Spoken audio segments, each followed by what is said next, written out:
सड़क परियोजनाओं खासकर नए लिंक एक्सप्रेसवे और एक्सप्रेसवे परियोजनाओं को और भी बढ़ाने के लिए समुचित धनावंटन किया जा सकता है।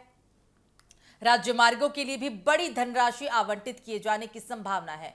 गंगा और अन्य एक्सप्रेसवे के दोनों तरफ हरियाली के साथ ही औद्योगिक विकास के लिए भी संस्थानों का यहां इंतजाम हो सकता है। आपको बता दें यहां कि बुंदेलखंड क्षेत्र में भी औद्योगिक विकास की योजनाओं को गति देने की कोशिश करेंगे। और हम ये तस्वीरें आपको दिखा रहे हैं, हालांकि इस बीच लोकसभा की कार्रवाई से पहले के बवाल की तस्वीरें, क्योंकि अब एक यहां पर आपको बता दें कि मकर द्वार पर विपक्ष की तरफ से पुरजोर तैयारी की गई थी। आज हालांकि तीसरे हफ्ते का दूसरा दिन, सदन की कार्यवाही के तीसरे हफ्ते का दूसरा दिन था और कुछ ही मिनटों की कार्यवाही की शुरुआत के होते ही इसे सदन को 2 बजे तक के लिए स्थगित करना पड़ा। तस्वीरें आप देख रहे हैं लोकसभा की। हालांकि सरकार के पास कई ऐसे एजेंडे, सरकार कई ऐसे विषयों पर बात करना चाहती है, कई विधेयकों पर बात करना चाहती है, लेकिन अभी विपक्ष अपनी बात को लेकर अड़िग है। अब विपक्ष गृह मंत्री अमित शाह से 20 जुलाई को जो जंतर मंतर पर छात्रों के खिलाफ कार्रवाई की गई, जो पुलिसिया कार्रवाई की गई, उसके खिलाफ अब हल्ला बोल है और अब सिर्फ वो गृह मंत्री अमित शाह से जवाब चाहते हैं।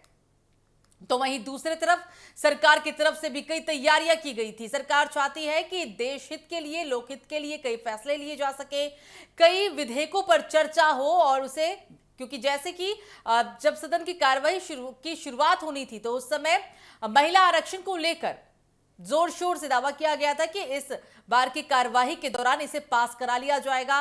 परिसीमन बिल को लेकर कहा गया था कि पास करा लिया जाएगा, लेकिन अभी भी इन दोनों विधेयकों पर चर्चा नहीं हो पाई है, क्योंकि जो पुराने विधेयकों पर चर्चा होनी थी उस पर भी बात नहीं बन पा रही है। सरकार इस वक्त पूरी तरीके से चौतरफा घिरी हुई नजर आ रही है, क्योंकि विपक्ष अपनी पूरी रणनीति के साथ हर दिन सदन में कहीं ना कहीं यहां पर पूरी तरीके से आप देख रहे हैं कि किस तरीके का रोजाना बवाल देखने को मिल रहा है। विपक्ष अपनी बातों को लेकर पूरी तरीके से अड़िग है, लेकिन सरकार चाहती है कि लोकहित में जो फैसले लिए जा सकते हैं, जो विधेयक पारित कराए जा सकते हैं, उन्हें पास कराए, लेकिन विपक्ष सरकार की किसी भी बात को मानने के लिए तैयार नहीं। अभी तक विपक्ष के पास मुद्दा था नीट पेपर लीक को लेकर, जो सरकार को वो घेर रही थी, जो 20 जुलाई को जंतर मंतर पर तमाम चीजें देखने को मिली, उनको लेकर अभी तक विपक्ष सरकार के खिलाफ हालांकि यहां पर हल्ला बोल था।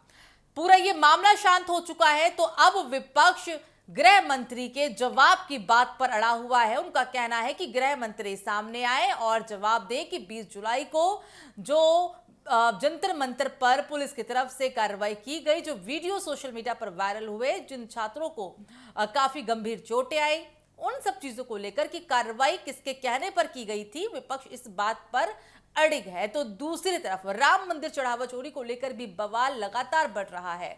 शुक्रवार को जिस तरीके से पप्पू यादव की तरफ से और तमाम नेता जो उसमें शामिल हुए थे, चाहे वो कांग्रेस के हो, चाहे वो समाजवादी पार्टी के हो, चाहे वो अवधेश प्रसाद हो, जो भी नेता वहां शामिल हुए थे, चढ़ावा चोरी को लेकर बवाल देखने को मिला था। एक नाटकीय यहां पर प्रस्तुत किया गया था, नाटकीय अंदाज में, जिसको लेकर पूरे देश में साधु संतों का गुस्सा देखने को मिला, हिंदू समाज की भावनाएं आहत हुई, बहुत सारी चीजें हुई। यानी विपक्ष के पास पूरा एक मुद्दा हाथ लगा हुआ है, जिसको लेकर मौजूदा सरकार को वो घेर रहा है और किसी भी विधेयक पर बात करने के लिए तैयार नहीं, किसी भी विषय पर बात करने के लिए विपक्ष तैयार नहीं है।